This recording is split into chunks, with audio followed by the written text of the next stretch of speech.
What did you think of the pace of that game? I felt like you guys kept them from playing, I think, more like they would rather play. Sure. I mean, they're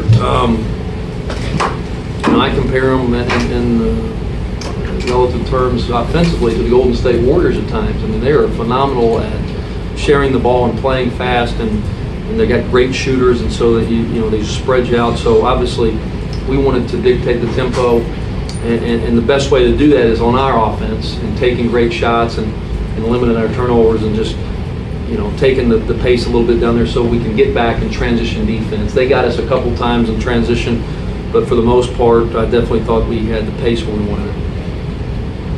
What do you think clicked for them at the end? Because it seemed like you guys had a run, and then they kind of answered in the first half, and then you guys had a run again, and it seemed like they were able to get that second one again. Yeah, I think we stopped scoring. I think that they made some adjustments defensively is how I think they got the run, because they still only had 63 points. Right. And so we just ended up with 49, and I think when it was 42 or something along those lines. So I think they did a better job on us.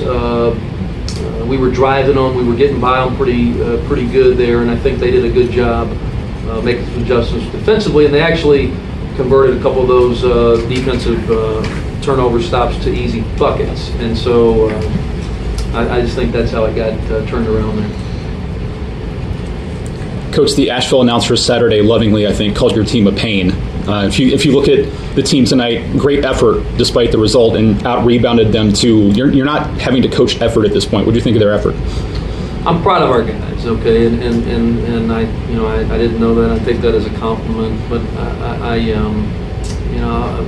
we have some fighters, and that's the way I want us to be. We may be. At the beginning of the year, I showed our team a video of a rat fighting 3 cats.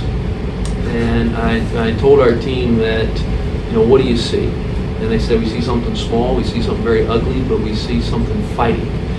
And it was a 2-minute clip, literally a little rat had fought off 3 cats to the point where the cats wanted nothing to do with it. And I said, that's what I want our team to look like. And we might not be the prettiest, we might not be the biggest, but we're going to fight you. And so I think when you're coaching effort, then you're not coaching execution. And so I'm proud of our guys, and I give them credit to being out there and playing hard, and that's what we envision it to look like as we continue to build this program day by day. Devon's been pretty big for you of late, one of your key veterans along with Reggie. He had 6 at the second media, and they kind of shut him down after that. What do they do differently on him? Well, they started switching some on the ball screens, and so Cooks I think Cooks doesn't get enough credit defensively. I think he is a phenomenal offensive player. He is so talented. I think he takes as much pride in passing as he does scoring, but I don't think he gets enough credit defensively.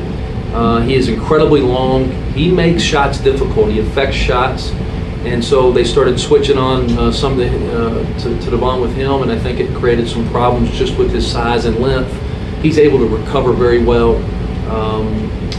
He helps them on both ends of the floor. He's extremely hard to defend.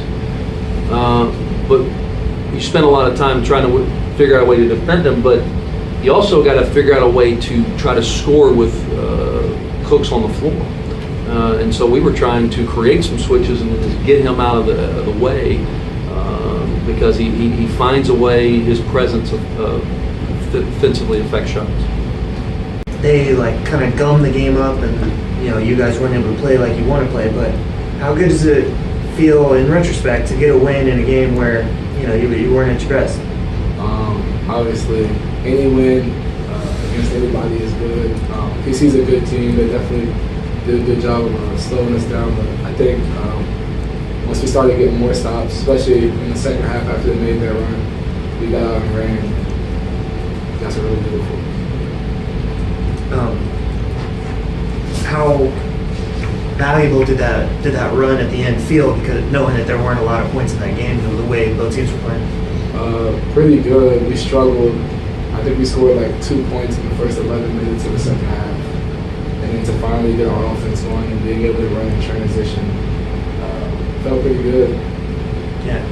Do you feel like it was stuff they were doing, or you guys just had an off night, or maybe both? I mean, PC's a good team. You can't discredit any team in themselves. There's good teams everywhere. But I think they did a good job of making the run and getting out in transition and our transition defense. Yeah. Just wasn't there at the time. Yeah. You hadn't scored in double digits in just like a few games, so kind of how did you feel? Because you hit some threes. Yeah, I had been shooting pretty bad the past couple games as far as from the 3-point line, but hitting a couple felt good, and then after you hit a couple, it really opens up the floor for you, or for me to get out of it. Kind of to Brett's point, I noticed in the last game, and I mentioned this to your coach when I saw it, you had a three that kind of circled around and went out, and you kind of smiled as you went back down the floor. You're getting that confidence still, even though the shot wasn't falling. Tonight, made a few. Of course, another thing, too, you drove a lot more to the basket in this game. How much does their paint presence allow you to open up for drives? Our paint presence? Theirs. They didn't really have a whole lot of answers for you in the paint. I think it was more of just I hit a couple early, a couple threes, and it really opens up the floor because if you have that 3-point threat, then they have to come out and play you, and that gave me the opportunity to drive down. Also, Bell had 6 at the second media and only got 2 the rest of the game. Their coach mentioned the switching on him. How much of a focal point was he in terms of your defensive effort? He really hurt us last time we played at PC. I think he had like 16 and 8 assists. So he was definitely a focal point, making sure that we knew he was left-handed because he got to his left often when we played at PC. We really just harped on making sure that we guard the ball with a tight floor and they couldn't get any open threes.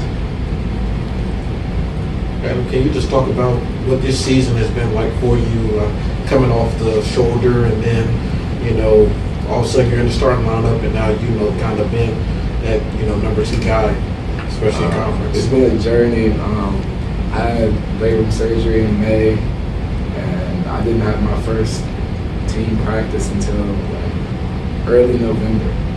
And then I wasn't really in the rotation for a while. A couple guys went down with injuries or sickness or whatever happened. We just have the next man up mentality, and it was my opportunity. And thank God that I just played well. And since then, I've just been trying to keep playing well. Dustin's doing a really good job with his team. They're playing really, really hard. Today's game is a little bit of a battle of styles, if you will.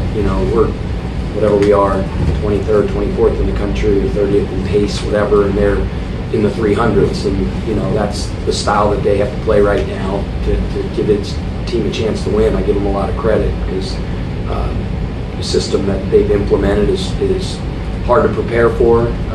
These kids are playing very, very hard, and it's hard, to couple with our system because we play very fast, and their possessions are long. They're going to walk the ball up the floor, and then you get a stop, you run down at breakneck speed like we like to do. You might have the first kind of open shot, you shoot it, and if it doesn't go in, you got to go back and down and guard for 26, 27 seconds again a little bit, and so that's hard. But I think there was 3 different parts of the game. I felt like we jumped out to a really, really good start. They came back and tied it up, and I think our guys showed a lot of resolve by not panicking when our shots weren't falling. Credit them for making our shots not fall, and not getting frustrated and letting that affect us on the other end of the floor. And then we continued to guard.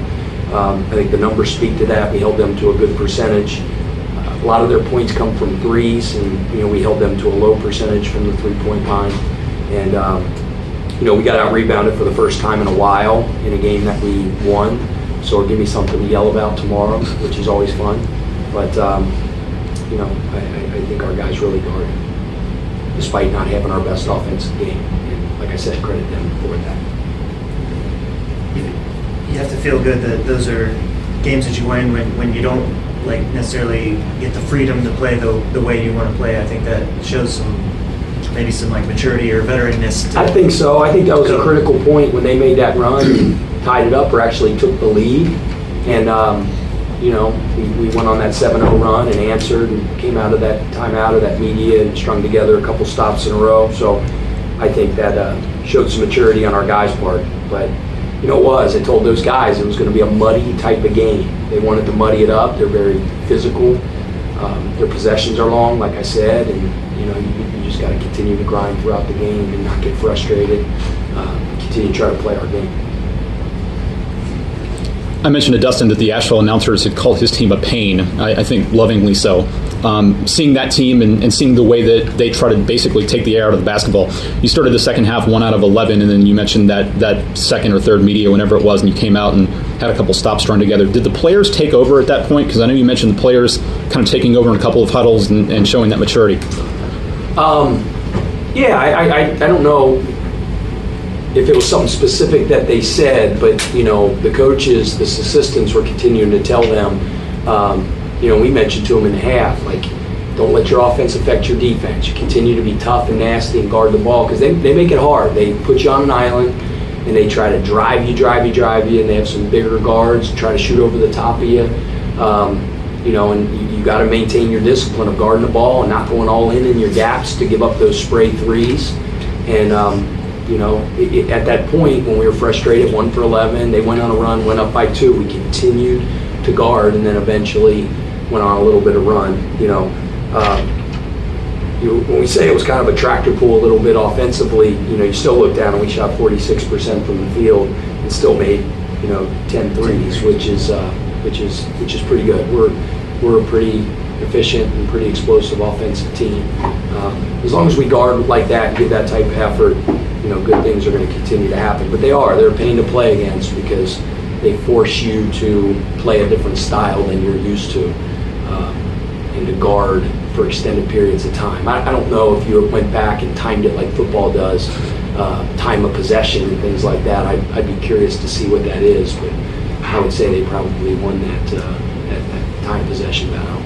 You said in here a number of times that Adam's kind of an energy guy. He had that 3 and then that square-up make late in the second half, and then it seemed as though the team kind of took off from that point. Was that the energy that really needed to happen at that point? Yeah, that's what he is. He sparks us, and he's a bucket getter, man. His percentages are off the charts, and he's always been that way. And he's fearless. It's like he'll make a pass and he'll try to thread the needle that Pete Maravich couldn't have made, and it won't come close to being completed. And he's like a closer in baseball. He's got no memory. That next possession, it's not like, well, I'm not throwing that pass. He's stinking throwing it.